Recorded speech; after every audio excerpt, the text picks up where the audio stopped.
Olá, boa tarde, tudo bem Com vocês, comigo tudo bem, graças a Deus. Estamos aqui mais uma tarde maravilhosa que Deus fez para nos abençoar. Vamos dar uma continuidade, né? Continuidade, pastor Isso, vamos dar continuidade ao nosso estudo sobre crenças e religião. Estamos vendo, falando sobre as igrejas, fazendo uma síntese, um resumozinho, para que lhe traz muito conhecimento. Vai lhe trazer muitas coisas boas, conhecimentos maravilhosos, e eu acredito que você vai estar aprendendo muito através desse resumo que eu fiz aqui. Então, tivemos já algumas leituras sobre outras denominações, e você pode ter e ver isso no vídeo passado, no vídeo que já foi colocado. Por isso que eu digo a vocês a importância de você se inscrever no canal. É muito importante você se inscrever no canal. Você vem aqui, ó, tem um nomezinho vermelho, inscreva-se. Você se inscreve, dá um like, curte, tá certo? Ativa o sininho, deixa seu comentário para participar de um sorteio de uma Bíblia de estudo. Você não perde nada. Agora, nesse momento que você está me ouvindo, você já poderia estar se inscrevendo no canal, clicando nesse botãozinho vermelho, tá certo? Ativando o sininho para receber as notificações e comentando para ganhar uma Bíblia de estudo. Então, você pode estar ganhando e saber se você participar desse momento que nós estamos aqui estudando. Então, nós estaremos falando hoje sobre os congregacionalistas. É uma igreja que surgiu de uma cisão do anglicano, da igreja anglicana. Então, a igreja anglicana surgiu devido a uma divergência com a igreja católica. Então, o rei Henrique, né, VIII, ele se dividiu. Por que se dividiu? Porque ele queria uma coisa e a Igreja Católica queria outra. E o que ele estava querendo? Bom, no outro vídeo passado eu expliquei tintim por tintim. Mas o que ele queria era casar novamente, e aí o Papa, na época, não queria permitir, então ele criou um conflito para que esse conflito desse o direito dele casar novamente. Mas só que houve muita demora e ele ficou criando uma divisão a respeito da Igreja Católica. Então, surgiu dessa forma, surgiu dessa maneira a Igreja Anglicana. Então, a Igreja Anglicana, ela surgiu com essa finalidade de querer ter as suas próprias opiniões, a sua própria maneira de ser através de um rei que, vamos lá dizer, estava muito mal intencionado na criação da igreja luterana. Mas, lógico, isso aí foi no início, né? A igreja luterana agora ela tem uma raiz totalmente diferente do que como foi criada, mas ela foi criada dessa forma, tá certo? Então vamos lá. Hoje nós estaremos falando sobre os congregacionalistas, tá certo? Veja bem, os congregacionalistas são um ramo protestante cuja designação se deve a uma forma de governo e é a congregação que, vamos dizer assim, que administra, né? Administra a própria igreja. Não existe ramificação, uma autoridade fora daquela congregação. Não. É a própria congregação que se reúne e resolve os seus próprios problemas. Mas isso aí nós vamos ver também lá na frente. Então, veja bem, o rei Henrique, ele, no caso que eu já falei, ele houve esse conflito com o Papa, depois veio sobre o seu sucessor, Eduardo VI, que em 1547 a 1553, ele entra na linha totalmente calvinista. Então, tanto o calvinismo como o luteranismo tiveram a entrada na Inglaterra da mesma maneira, influenciando o que? Os anglicanismos. Esse processo, porém, foi freado sobre a Rainha Maria, a Católica, que em 1553 a 1558, este reinado, todavia, foi breve, dando lugar a Elizabeth Tudor, em 1558 a 1603, que favoreceu o protestantismo, ou seja, a protestanização da igreja na Inglaterra. Contudo, a rainha não queria extinguir a hierarquia episcopal e nem renunciar à liturgia tradicional, ou seja, ela queria que permanecesse da mesma maneira, da mesma forma que estava antes.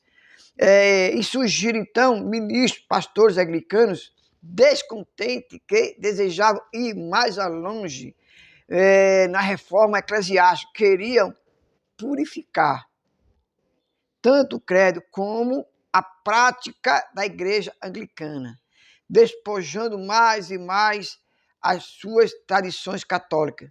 Tais reformadores passaram a se chamar de puritanos. Sola Escritura. Alguns deles se tornaram independentes do anglicanismo oficial. Assim, por exemplo, qual o exemplo? Como esse rapaz aqui, Robert Browne, em 1580, pregou e realizou a separação de um grupo de cristãos fervorosos. Estes se declaravam isentos de qualquer imposição doutrinária ou disciplinar. Deveriam ser considerados todos iguais entre si, livres da interpretação da Bíblia. Ou seja, todos aqueles que tinham a palavra de Deus, porque antigamente, irmãos, só os católicos poderiam interpretar a Bíblia. Só os católicos. Até porque era escrito em latim. Foi quando Lutero, ele, quando foi para a Alemanha, ele traduziu a Bíblia. Né? Aí facilitou muito, né, essa tradução bíblica. Tá certo? Que foi Lutero que fez a primeira tradução na Alemanha. Então, veja bem, o sistema de Browne era fortemente individualista, por isso mesmo trazia em si os germes de sua desagregação. Com efeito, 2 anos depois de fundado, tal grupo se dividiu por motivo de distinções internas. Em 1584, Browne abandonou a sua obra e foi para a Escócia, onde foi preso com um clero separatista. Posto em liberdade, Browne voltou para a Inglaterra e renunciou às suas ideias independentes em 1591, foi reintegrado como clero anglicano. Viveu ainda 42 anos como reitor de uma paróquia da igreja anglicana. As teses de Browne foram reassumidas por John Grindal e Erin Browne, Francis Johnson, os quais em 1592 fundaram uma comunidade congregacionalista independente. Congregacionalista porque afirmavam que a igreja consta de grupos, ou seja, de congregações de cristãos santos, sob a direção própria, independente de qualquer controle externo. Ou seja, eles próprios resolveriam suas próprias questões, suas próprias dificuldades. Perseguidos na Inglaterra, esses separatistas emigraram para a Holanda em 1608. Ali tiveram de enfrentar duras lutas econômicas, ou seja, eles passaram por muitos apertos, momentos difíceis da economia. E, então, eles vamos dizer assim, eles não estavam conseguindo se manter financeiramente. Então, o que é que acontece? Em 1620, eles partiram para os Estados Unidos. Chegaram ali nos Estados Unidos e encontraram outros grupos não conformistas e refugiados. Quais foram esses grupos, pastor? Foram os presbiterianos e os batistas. Estavam ali já. Quando eles chegaram, em 1620, eles já estavam ali, esse grupo, batista e presbiteriano. Você vê como a igreja batista ela é bastante antiga, bem ela como é a igreja presbiteriana. Tá certo? Mas hoje existem muitos batistas, né? Muitas batistas mesmo. Batista do Calvário, Batista Independente, muitas batistas hoje. Mas temos que saber qual é a origem dessas, né? E entraram em si numa rivalidade. Eles ficaram rivais, ficaram rivais entre si, porque por causa doutrinária, coisas doutrinárias, simples assim. Então, os congregacionistas se tornaram uma igreja estatal, ou seja, se tornaram uma igreja oficial em 1833. E eles interagiram, nesse interim, quer dizer, perseguiram os demais reformadores e não conformistas. Ou seja, eles passaram a ser uma igreja oficializada e passaram a perseguir aquelas que não eram. Né? E você vê como as coisas é, né? Quer conhecer uma pessoa de poder. Né? Puseram-se em ideia de uma igreja de Estado e por isso foram perseguidos na América, porém faziam o mesmo papel que eles haviam repudiado na Europa. Ou seja, aquilo que eles repudiaram lá atrás, eles passaram a fazer nos Estados Unidos. Né? Passaram a fazer. Você, irmão, é uma coisa meio complicada, né? A gente percebe que a igreja, ela vive nesse processo de que perseguição uma com a outra, ainda, né? Inclusive a igreja católica, né? A gente fala igreja católica, mas nós temos que prestar atenção a uma coisa, não é a igreja católica, é a igreja católica apostólica romana, que católico não tem nada a ver com a igreja católica, porque católico tem um significado universal. Então, nós temos que existe o católico, né? Católico, que é romano. Podemos, o cristão, o evangélico, pastor, pode ser chamado de católico? Pode. Pode sim, pode ser chamado de católico. Por que não? Ah, mas não é. Não, aí nós estamos falando da igreja romana, a igreja de Roma. Lembra? Papa? Presta atenção, vamos lá. Vamos continuar aqui. Então, veja bem, com o tempo, a tendência de se unirem em federação se desfez. Notar entre os congregacionistas, apesar da sua índole fortemente individualista, em 1861 fundou-se a Internacional Congregacional, ou seja, depois de todo esse movimento, se criou um grupo a qual poderia orientar as igrejas congregacionais, ou seja, aquelas igrejas que já estavam formadas. Aí, o que é que acontece? Essas igrejas, como precisassem de uma orientação, precisassem de uma ajuda, de aconselhamento, pode procurar esse grupo aqui. Mas só que esse grupo aqui, ele só pode ajudar ela, de que forma? Orientando, aconselhando, mas não pode intervir, não pode colocar o dedo, tá certo?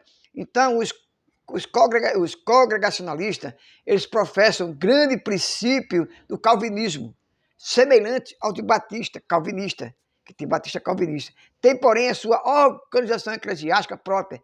Cada congregação local está habilitado a se governar, aquilo que eu falei antes. Então, a linha congregacionalista é a linha calvinista, como também tem a linha calvinista da Igreja Batista.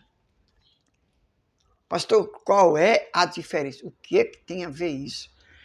A igreja calvinista, a igreja arminianista, isso aí, irmãos, é algo que precisa ser bem esclarecido, mas bem esclarecido mesmo, tá certo? Mas isso aí é lá na frente.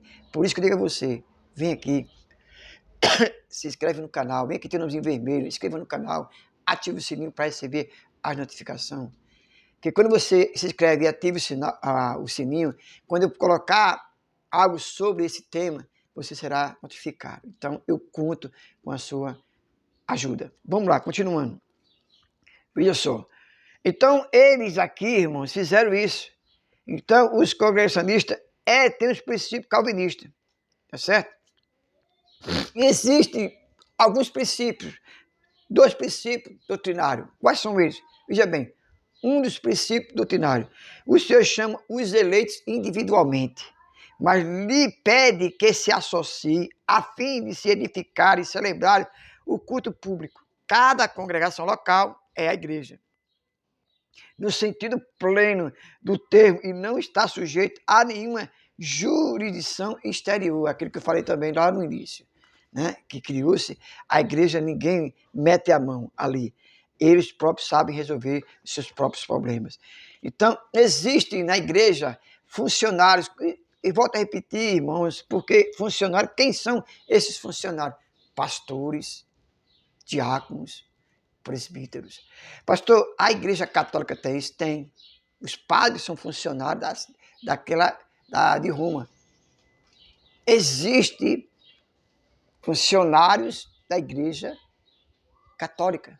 Os padres, recebem dinheiro, um salário muito bom para pastorear uma congregação católica. Não é de graça que um padre trabalha, não, ele ganha e ganha muito bem, né? E os pastores, muitos pastores não ganham um terço do que os padres ganham. Não estou falando mal, porque eles merecem, tá? Eles merecem. Trabalho merece. O obreiro é digno do seu salário, tá certo? Então, a gente precisa, irmão, entender que a igreja tem outro fundamento, né? Quando surgem problemas, vai lá e resolve com eles, faz a avaliação, resolve eles mesmos lá, tá certo? Então, veja bem, por isso a gente precisa entender, irmãos, que outro ponto interessante, tá certo, da história congregacional, que podemos fazer uma avaliação melhor, é que a igreja congregacional, ela puxa para um lado calvinista e um lado individualista. E não crê nos dons, não crê que exista a Trindade, não crê. Então, a gente precisa pensar muito a respeito disso. Pastor, mas são todos as congregações que não acreditam na Trindade? Não. Já a partir daí já houve uma divisão entre eles, porque um passou a não acreditar e o outro passou a acreditar. Então você percebe aí o quanto é importante nós conhecermos a história da igreja a qual você está. Então, a gente precisa que você pense bem, que aonde você está, porque muitas vezes aquela igreja que você está não condiz com aquilo que está escrito na palavra de Deus. Tá bom? Então, esse é no próximo sábado, nós vamos falar sobre os batistas. Como nós vimos aqui, o batista também, quando os congregacionalistas chegaram nos Estados Unidos, os batistas já estavam lá. Então, eu quero dizer a vocês, se inscrevam no canal, ative o sininho para receber a notificação deste sábado, certo? Não esquece, se inscreva no canal, me ajude a atingir a 1.001 inscritos em nome de Jesus. Deus abençoe e até amanhã.